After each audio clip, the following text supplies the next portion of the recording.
ఎట్లా చూస్తారు అంటే రేవంత్ రెడ్డి గారు ప్రైవేట్ టీచర్లపై చేసినటువంటి వాక్యాలని మీ స్పందన ఏంటంటే?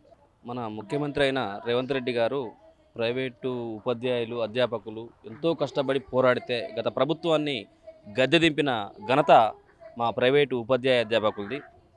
సరే, మీరు తొందరపాటులో మీరు అన్నారో అనలేదో ఎలా అన్నారో సంబంధం లేదు, కానీ ఖచ్చితంగా అన్నారు కాబట్టి మేము సపోర్ట్గా ఉన్న వాళ్ళం కాబట్టి అప్పట్లో ఖచ్చితంగా మీరు ఆ మాటను వెనక్కి తీసుకొని మీరు మాకు మళ్ళీ మేము మిస్టేక్ అయింది లేదా ఏదో ఒక విధంగా దానికి రిప్లై చేసే విధంగా చేస్తే అప్పుడు మా ముఖ్యమంత్రి గారు మమ్మల్ని కూడా గౌరవిస్తున్నారనే ఉద్దేశం మాకు ఉంటుందని మేము ముఖ్యమంత్రి గారిని కోరుకుంటున్నాం. ఈనాడు కూడా అంటే దాదాపు 20 డేస్ అవుతా ఉంది ఈ వాక్యాలు చేసి, మరి ఇప్పటి వరకు కూడా ఆ వాక్యాలను వెనక్కి తీసుకోవాలి, సరి చేయలేదు ఏం చెప్తారు?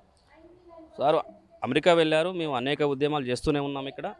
వారికి మరి మా ఉద్యమాలు మేము చేసే చిన్న చిన్న ఉద్యమాలు వారికి అందట్లేమో ఏమో, కానీ మేము అప్పుడు ఉద్యమాలు చేస్తే మాత్రం ముఖ్యమంత్రి అయ్యారు. ఇప్పుడు ఉద్యమాలు చేస్తే మరి మా ఉద్యమాలు వారికి కంటికి కనిపించట్లేమో. ఖచ్చితంగా టీఎల్ఎఫ్ ఆధ్వర్యంలో మా సార్ చెప్పినట్టు, మురళీ సార్ చెప్పినట్టు ఖచ్చితంగా వారు ఏది చెప్పాలని మేము కోరుకోవట్లేదు. వాళ్ళ లెవెలు లేదా వాళ్ళ స్థాయిని దిగజార్చి మేము చెప్పమంటే కనీసం పిలిచి ఆ రోజు అలా జరిగింది ఇలా జరిగిందని మా టీచర్ సంఘం, లెక్చరర్ సంఘం ఇవన్నీ ఉన్నాయి, మీరు ఒకసారి మాకు వివరణ ఇచ్చినా సరిపోతుందని మా లెక్చరర్ సంఘం తరఫున గుర్తు చేస్తున్నాం. ప్రభుత్వ అధికారులు ఎవరైనా కలవడం జరిగింది? ప్రభుత్వ అధికారులను అయితే ఎవరిని కలవలేదు, కాకపోతే ఉద్యమాలు చేశాము, పేపర్ స్టేట్మెంట్ ఇచ్చాము, అనేక రకాల కార్యక్రమాలు చేసుకుంటూ వచ్చాము. ఎందుకంటే మన స్థాయిలో ఉన్న సీఎం గారు కాబట్టి మేము అంత తొందరలో వారిని కూడా మనం కరెక్ట్ కాదనే ఉద్దేశంతో మేము నెమ్మదిగా కార్యక్రమాలు చేసుకుంటూ వస్తున్నాం. ఇప్పటికి కూడా స్పందించకపోతే ఇప్పటికి కూడా మేము ఏమంటున్నాం, మమ్మల్ని పిలిచి ఈ విధంగా జరిగిందని స్పందించామని చెప్తున్నాం తప్ప వేరే విధంగా వారిని అవమానపరచాలని మేము ఏమనట్లే. ఖచ్చితంగా స్పందించాలనే డిమాండ్ చేస్తున్నాం.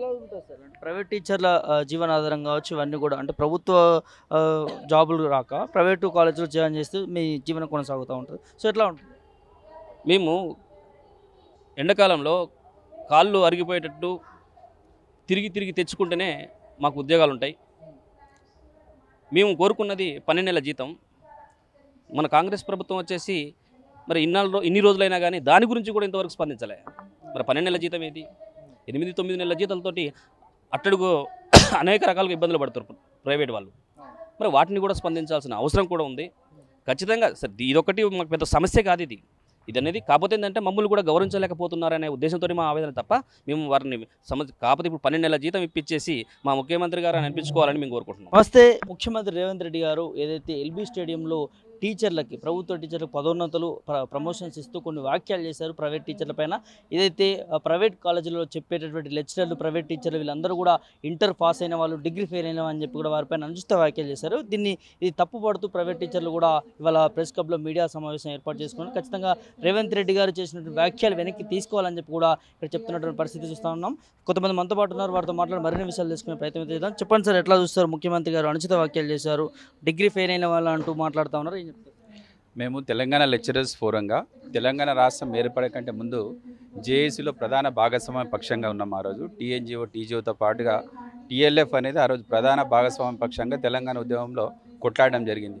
ఆచార్య జయశంకర్ సార్ చేతుల మీదుగా పెద్దలు మురళీ మనోహర్ సార్ అధ్యక్షతన ఏర్పడేటువంటి తెలంగాణ లెక్చరర్స్ ఫోరం, ఆ రోజు ఉద్యమ సంఘంగా ఉన్నటువంటి తెలంగాణ లెక్చరర్స్ ఫోరం ఈరోజు అధ్యాపకులు, ఉపాధ్యాయుల సమస్యలపై తెలంగాణ రాష్ట్ర వ్యాప్తంగా పోరాడుతున్నటువంటి సంస్థ. మా సంఘంలో జూనియర్ కాలేజీలో పనిచేసేటువంటి అధ్యాపకులు, టీచర్స్, అదేవిధంగా ప్రొఫెషనల్ కాలేజీలో పనిచేసేటువంటి వాళ్ళు కూడా చాలామంది ఉన్నారు. సో తను మాట్లాడేటువంటి వ్యాఖ్యలు ఏంటంటే 12 ఫెయిలు లేకపోతే 12 పాస్ అయితే డిగ్రీ ఫెయిల్ అన్నట్టుగా మాట్లాడాడు.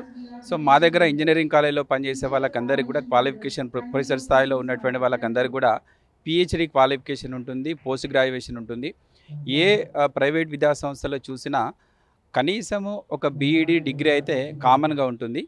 ఆ రోజు వాళ్ళు మాట్లాడినటువంటి మాటలు ఏవైతే ఉన్నాయో మా అందరికి కూడా చాలా బాధ కలిగించేటువంటి విషయం. కాబట్టి మనిషికి ఆకలినైనా భరిస్తాం కానీ అవమానాన్ని భరించలేము. మేము ఎంతోమంది విద్యార్థులకు విద్యాబుద్ధులు నేర్పి వాళ్ళను ప్రయోజకులుగా తయారు చేసినటువంటి మేము మమ్మల్ని అవమానించే రీతి ఏదైతే ఉందో అది సమాజానికి మంచిది కాదు, ఈ వ్యవస్థ కూడా మంచిది కాదు అన్నటువంటి ఉద్దేశంతో ఆ రోజే తెలంగాణ లెక్చరర్స్ ఫోరం పక్షంగా మేము ఆ రోజు ఖండించడం జరిగింది. ఈరోజు కూడా ఇక్కడ ఏర్పాటు చేసేటువంటి రౌండ్ టేబుల్ సమావేశానికి వచ్చి మా మద్దతును తెలియజేయడం జరిగింది. వాళ్ళు అన్నటువంటి మాటలను ఖండిస్తూనే అవసరమైతే తెలంగాణ లెక్చరర్స్ ఫోరం పక్షాన మా సర్టిఫికెట్లను అన్నీ కూడా ప్రదర్శన చేయడానికి సిద్ధంగా ఉన్నాం. సో ఇక్కడ ఉన్నటువంటి మా మురళీ మనోహర్ సారు వాళ్ళు గవర్నమెంట్ వ్యవస్థలోనే చాలా 30 సంవత్సరాలుగా పనిచేసినటువంటి వ్యక్తి. ఇక్కడ నా మిత్రుడు నాగన్న వాళ్ళు సెట్ క్వాలిఫై అయ్యి డబుల్ పీజీలు ఉన్నటువంటి వాళ్ళు. సో నేను స్వయంగా మ్యాథమెటిక్స్లో నేను డాక్టరేట్ని, మేము పిహెచ్డి చదువుకున్నాం. సో పిహెచ్డి అనేది హయ్యర్ క్వాలిఫికేషన్.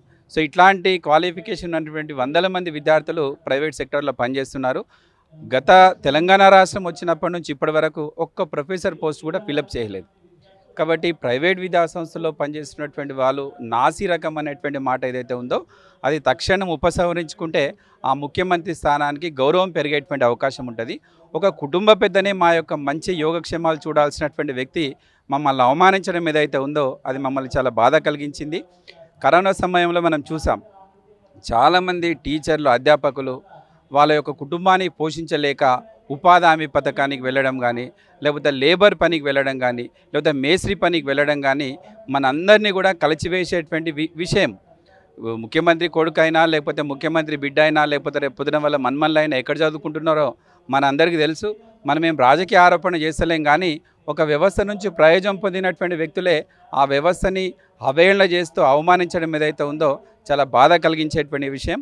తక్షణం తన యొక్క వ్యాఖ్యల్ని ఉపసంహరించుకుంటే తనకే గౌరవం పెరిగేటువంటి అవకాశం ఉంటుంది. అదేవిధంగా ఈ ప్రైవేట్ వ్యవస్థలో ఉన్నటువంటి టీచర్స్ కానీ, అధ్యాపకులు కానీ ఎవరైతే ఉన్నారో వాళ్ళందరినీ కూడా పిలిచి వాళ్ళకి కావాల్సినటువంటి 12 నెలల వేతనం కానీ, లేకపోతే కనీస వేతనం విషయంలో కానీ, లేకపోతే వాళ్ళకి కావాల్సినటువంటి హెల్త్ కార్డ్స్ కానీ, జాబ్ సెక్యూరిటీ విషయంలో వాళ్ళకి హామీ ఇచ్చినట్లయితే వాళ్ళు ఇంకా రెట్టింపు ఉత్సాహంతో సమాజానికి వాళ్ళు సేవ చేయడానికి అవకాశం ఉంటుంది. భవిష్యత్తు తెలంగాణ నిర్మాణంలో వాళ్ళ యొక్క పాత్ర కూడా చాలా కీలకంగా ఉండేటువంటి అవకాశం ఉంటుంది. కాబట్టి భవిష్యత్తులో రాష్ట్ర ప్రభుత్వం ఆ దిశగా ముందడుగు వేస్తుందని చెప్పి మేము భావిస్తున్నాం. ఒకవేళ అది జరగకపోతే తెలంగాణ లెక్చరర్స్ ఫోరం అనేది ఒక ఉద్యమ సంస్థ, ఒక ఉద్యమ సంఘం. కాబట్టి మా ఆత్మగౌరవం కొరకు మేము ఎలాంటి పోరాటానికైనా సిద్ధంగా ఉంటామని చెప్పి ఈ మీడియా ముఖంగా మీ అందరికీ కూడా తెలియపరుస్తున్నాం.